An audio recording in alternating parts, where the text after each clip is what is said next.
We're just about to give her bedroom back now.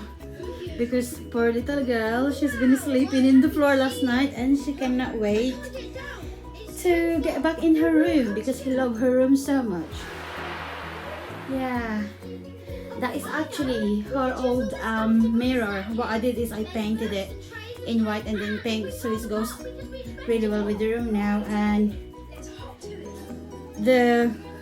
her wardrobe used to be on that mirror, and then we move it on that one, which is give her more space.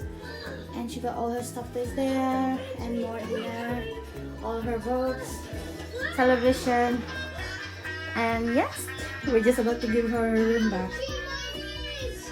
Dad, Mommy's ready.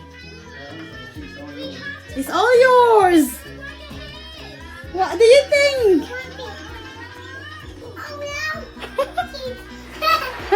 Do you like it? Do you like your new bed in your room? Wow, look at you.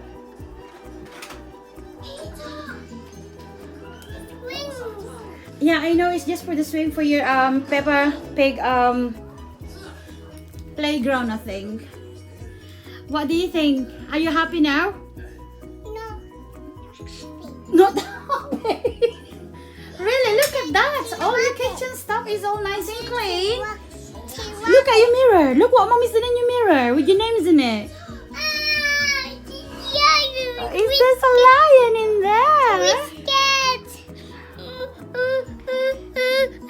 Stop. Don't arty now, anak. No, you got your room back now. You won't be sleeping in the floor tonight.